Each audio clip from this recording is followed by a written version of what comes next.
It's been a long time coming, quite a few delays, but here we are. Rogue Core is now in early access. The spin-off game to Deep Rock Galactic is real. You can buy it now, which is cool. I'm not sure how every Deep Rock fan is going to enjoy this game because it's got kind of a different audience. One thing I know is how I feel about it, so I kind of just wanted to lay out how I'm sitting with the game as of the early access launch build. Obviously, if you're watching this later down the line, things might be different, so just keep that in mind. For some context, I've been playtesting the game for a long time now. I did some closed playtesting here in 2026 mostly. I've seen most iterations of the game that were public and a few versions that were private in early 2024. In that closed alpha period, I've played over 300 hours of the game. I've tried to generally split this video into 3 sections of what I like, what I think is okay, and then the stuff that I'm not a fan of or what I think should be improved. Before I go through that though, I'd like to say that comparing this game directly to DRG as a benchmark is just not a very useful thing to do. It is a good reference point for mechanics in Rogue Core, don't get me wrong. DRG isn't a roguelike game, and it's not focused on combat like Rogue Core is. You want to look at games like Ziggurat 1 and 2, Immortal Redneck, Gunfire Reborn, RoboQuest, Dead Zone Rogue, Voidbreaker, I mean the list goes on. While many of these games are good, I wouldn't say there's one that's like the quintessential, like the Slay the Spire of FPS roguelites. It just hasn't really been perfected yet. And Rogue Core is obviously in early access, so it's not perfect. Anyway, I'll just start with what I like because that's the biggest section, and then we'll go through the other ones, and then I'll give it a little number that means something, I guess, whatever.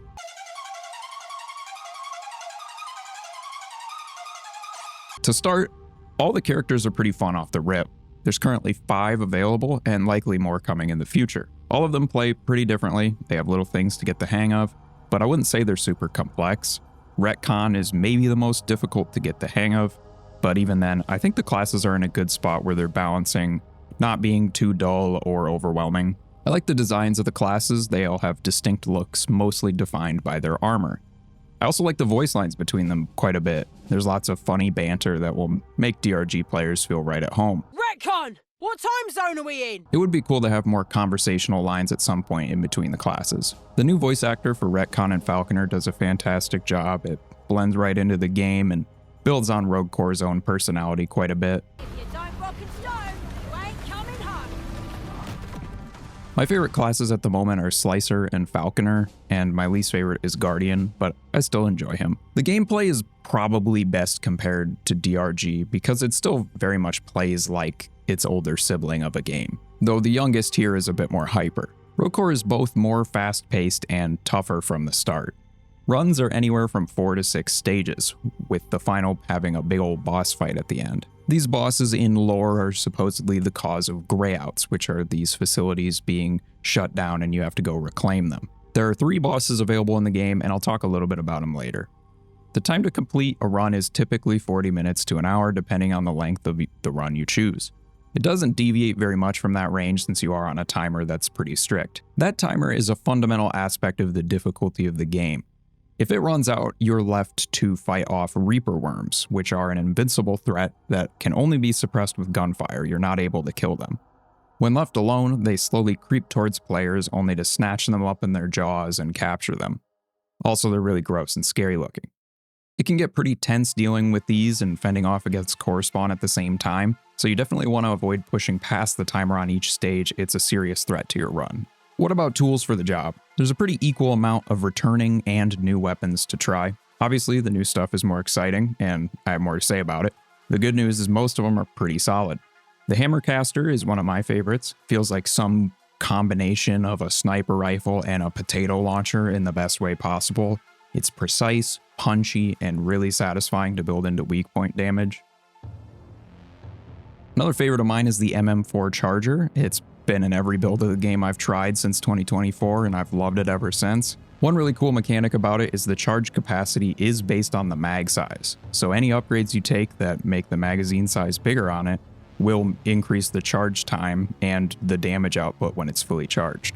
If you combine that with reload speed upgrades, which also increase the charge speed of the weapon, then you're able to deal some pretty absurd amounts of damage if you hit weak points pretty well.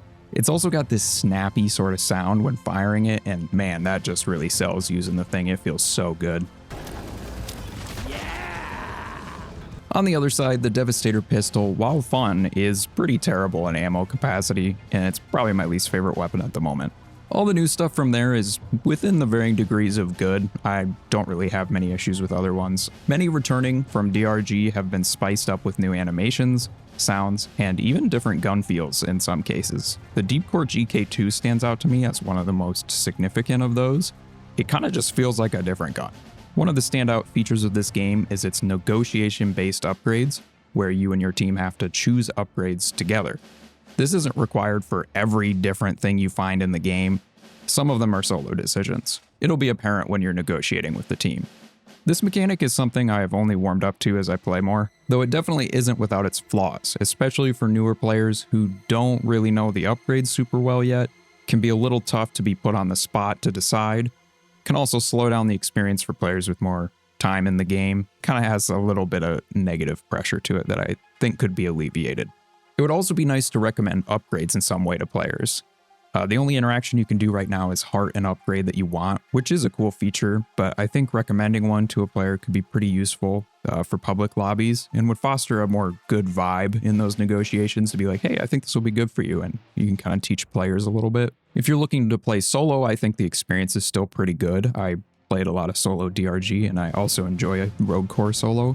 You negotiate with a robot that's named Cooper. It's pretty similar to Bosco from DRG. The upgrade you pick will gray out the option for Cooper below it, so you do have to negotiate with Cooper, essentially. Mine speed is a really powerful option. You might want to prioritize that at first because he can save you a lot of time by just mining stuff out for you.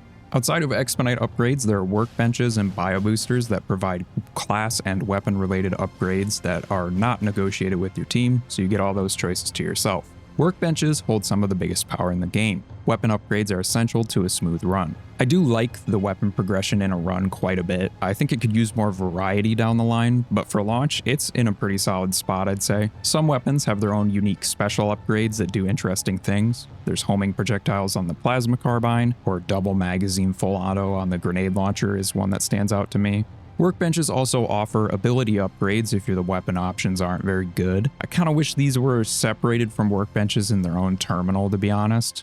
In shorter runs, you don't really get the chance to have many of these ability upgrades, and that can be kind of a bummer and almost makes longer runs more fun to play because you just get more workbenches. Bio boosters are the other abilities that are solo that you can choose from, and you get offered 2 and you pick 1. The 8 options of bio boosters are based on class, and you can swap them out once you ascend them later. Risk vectors are kind of like the branching paths in a roguelike of this game. They offer upgrades as well. I really like this system. I feel like it's a cool way to introduce this and also provide some of the more emergent and exciting moments of a run where you get offered stuff that maybe you didn't expect. Like it's more unpredictable than the workbench and bio booster system, I would say, and that's fun. Okay, let's talk about the bosses a bit because, there's a big part of the run. There's 3 in the game currently. Each of them kind of ask the player to play a certain way and do benefit certain upgrades and certain build types more. So you can kind of plan your run based on the boss a bit, which is a thing in roguelikes, and I like that kind of experience. It's cool to ask the player to consider the boss throughout the run. The Guterak is the first one you'll be introduced to. This is probably the most simple of the fights. It's a very projectile heavy, just pretty standard fight. The next one is the Ramok, or Ramek, and it's a ramming flying fish type guy. This is probably my weakest fight. I think it could use a little bit of tweaking. It's just a bit finicky sometimes, especially in multiplayer, but I think it's one of those things where it just needs tweaked more than I don't like it fundamentally. And then the last boss is the Molak Tula. These names are crazy. It's definitely the most complex and has very specific builds it targets. I don't want to spoil it. I want you to get your shit kicked in by it. Yeah, it's a fun fight. It's got lots of different things going on. And I love the design of it. It's probably my favorite of the 3 design-wise, too. Outside of the gameplay, I think it's cool to mention that the art is pretty different from Deep Rock in some ways. It's still got that low poly style that I think Deep Rock does a really great job with. They just really nail how to do low poly in a really exciting way that's fun to look at. And it's got such a great vibe to it. And Rogue Core has that for sure. It leans more like a little higher poly, a little creepier. It definitely delves more into like humanoid horror, creepy alien occult vibes, spewing words at you, but you kind of get what I mean. I'd really like to see more push into this vibe that Rogue Core is going towards, and it's only gone further into that as the game has developed more. So I'm excited to see where it goes. The music is fantastic too. It's also kind of different. There are some tracks that absolutely would not have existed in Deep Rock that are super cool. Some really great like ambient moments that are just almost Silent Hill-esque and get experimental. And I don't know, it's just, there's some really great moments on this soundtrack, and I think people are really going to enjoy it. The Ramrod is another example of some art that I think is pretty cool. Obviously, it's the spaceship that you spend the time on as a reclaimer. It's sitting pretty good. It's got a little bar area that you can work out with your dwarves to get some beer, and that's kind of fun. There's like a bunch of mini games to do, and they honestly get kind of hard after a bit. But yeah, it's funny that you have to burn off calories to get beer. I really like just the lighting in general in the Ramrod. There's lots of really cool details and stuff already. I'm excited to see how it develops further in early access. There's a little robot that goes around. I think it's named Mopsy, and it makes little noises at you when you get in the way. It's kind of funny. Its path is also perfectly in line with all of the terminals that you interact with, so you get in the way on accident all the time, and you can just hear it like grumbling at you while you're trying to choose upgrades. It's very funny. You can also pet it, because of course you can. The Ramrod is where you'll be introduced to the meta progression of this game, and this is where it deviates pretty heavily from Deep Rock. This is where, you know, it could be one of those things where someone who plays Deep Rock could come to this game and not enjoy this aspect, because roguelikes are trying to put as much of the power progression of the game into a run as possible. The stuff you equip before run is quite minimal. Enhancements are the main way you do this. They're basically like little perks. They give you little stat boosts. It's nothing huge, but it's enough to kind of help you on later difficulties if you are struggling. You have to unlock the enhancements at a certain pace that kind of matches your ability in the game. It scales depending on your ability as a player, which is a really cool system. The intel system on the mission map is another way that the game scales with you. This is where you unlock the higher difficulties, higher complexities, and different mutators and stuff. It kind of works as player onboarding to kind of ease players into the game. You progress faster if you are performing well. And that's good, because as a player from DRG who's got thousands of hours, like obviously I'm gonna do well in Rogue Core. So the game needs to kind of match my pace of figuring out the difficulty of the game. Whereas if you are struggling with it, you'll go through in the enhancement tree and get upgrades that'll help get you through the harder difficulties once you get enhancements to bolster your power. So yeah, enhancements and equipping those is pretty much the meta progression, at least like gameplay impacting wise. There are a lot of cosmetics to unlock already, which is really fun. Once you've leveled up enough, you can now do Rogue Core's equivalent of promotions, called Ascensions. This has a few interesting new features that make it unique from DRG's promotions. Firstly, you can actually do it in multiplayer now. It's even encouraged, with podiums for your team to kneel behind you as you offer your pickaxe to a forge. It almost feels like some sort of religious ritual. I guess the name Ascension kind of works then. It's quite the ornate setup in there. That's a very large room that is very reverby. The level you need to reach to ascend now scales with the tier. You start at 15 levels for bronze, and then it increases by 3 for each color change. So silver would be 18, gold 21, and you get it from there. I'm kind of bummed that the color tiers are the same ones from DRG, especially the later ones that are like the red one for the final. I don't know, I just don't think Reclaimers would have the same tiers of ascension that the promotions offer. It should be different colors or something that fits that new theming more. Once you ascend a Reclaimer, you get access to 2 features. Bio Booster deck swapping is the first. This allows you to swap one of your 2 class decks with other promoted Reclaimer decks. What that means is to get access to all the decks, you will have to promote all of them once. I personally find this a little underwhelming. The fact that you can only equip one, you can't swap out both of your default ones, is understandable, but I think it'd be worth it to see what it's like if you can swap out both. So yeah, it's not going to be like power scaling like Deep Rock in that sense. Your power is mostly in the run. The problem is I feel like it would be nice if the meta progression did have more focus on adding variety to the run. There's just not much that you unlock that really deepens and adds new like choices or new upgrades. There's not like new weapons or weapon upgrades to unlock.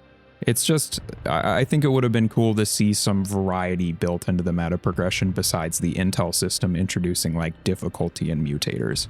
So that's my only gripe with it. Other than that, I mean, I really like the operations terminal. I think it's a great way to meld the roguelike mechanics with like milestones and make that progression work.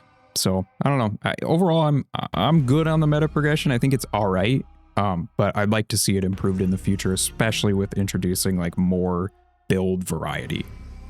The other area where the game is in a good spot, but I do think it needs some work, is run predictability. The runs just feel a little similar to each other. I think it's just because a lot of the upgrades don't feel super emergent. There's only like 9 or 10 expedite events, so you start to get repeats pretty quick.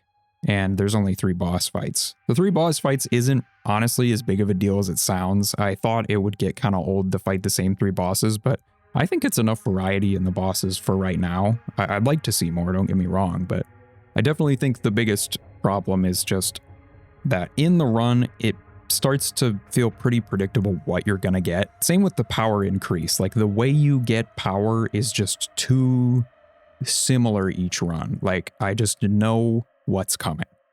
I wish it was more emergent where like you did things that you don't expect happen and then you have to make decisions based on that, you know? It just makes the roguelike experience more like stimulating. You know, you're not going to know what's happening before it happens kind of thing. I'm not saying the game should be completely unpredictable every time, but I would like to have decisions in some runs that feel unique to that run where you feel like something special happened in that moment. I just feel right now it's too predictable to really bring that out of the game yet. Difficulty is in a really great spot. I would say this is almost in the good category. Like right as it is with the content in the game, I think the difficulty is almost exactly what it should be. Like I do not have any complaints there. I do think it's limited by a pretty small enemy pool. You start to kind of figure out how to fight these enemies and how to consistently fight core spawn swarms effectively, just because they're predictable in how they happen. There's a certain amount of core spawn. The variety changes as it increases, and it does get harder, but I think just having more unpredictability in the threats and how they target certain builds maybe would make this a lot better in the future. But yeah, I think the difficulty's in a pretty decent spot. I just wanted to point out that I think new content will improve that pretty handedly. From there, we'll go into the what I don't like section. Number 1 for me is variety. I was really hoping, and I kept saying it, that there would be more weapons, expedite upgrades, bio boosters, risk vectors, enemies, events, elevator event types, the list goes on. Just anything to increase that pool of content so that the experience was a little more different each time. I understand that the priority here is to get this slice of the game as polished as possible and make it as fun as possible before adding on to it, especially considering you really want that early access feedback to know what direction you need to put that effort towards, right?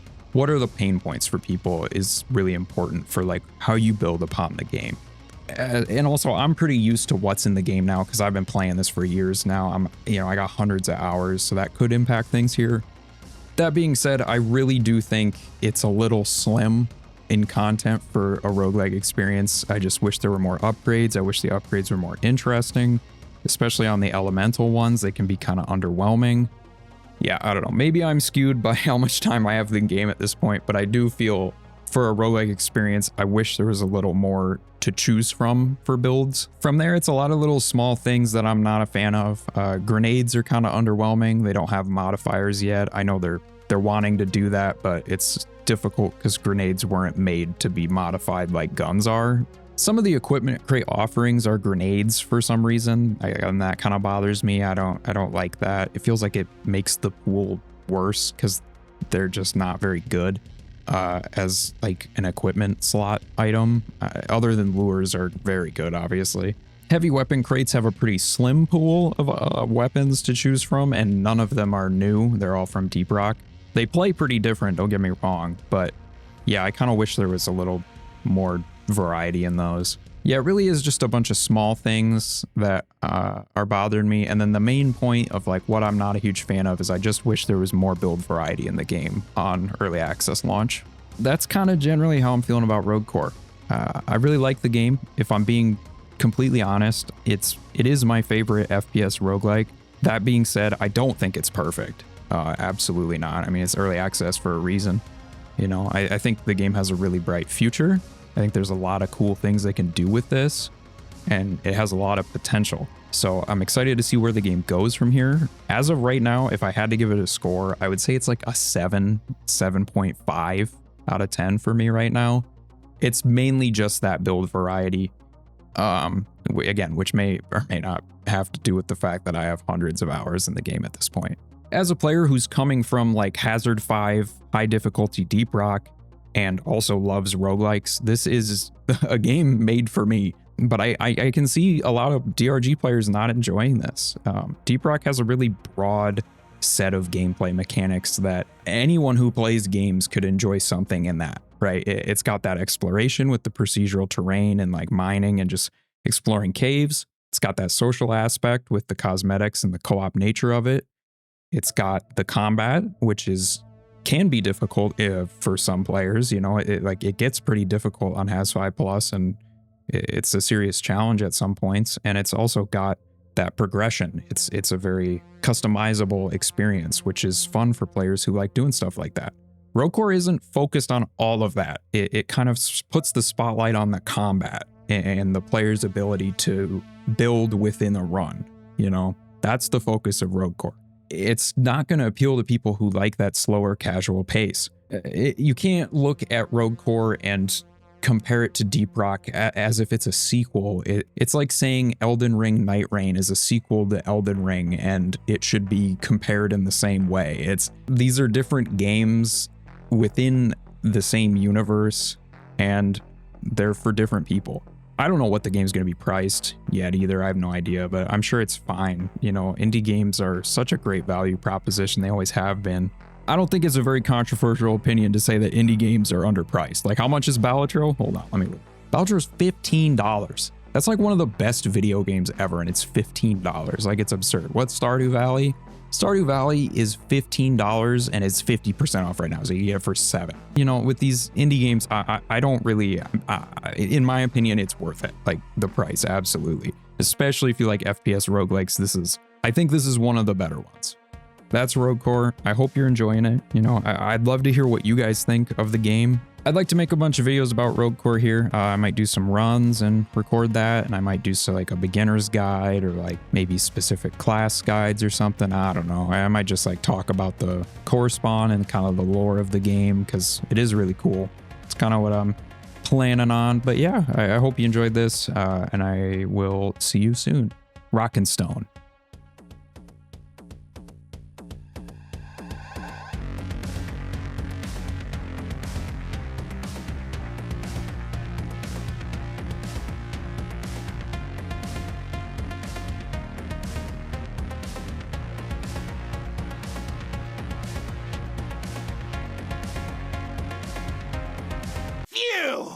I feel like I just gave birth!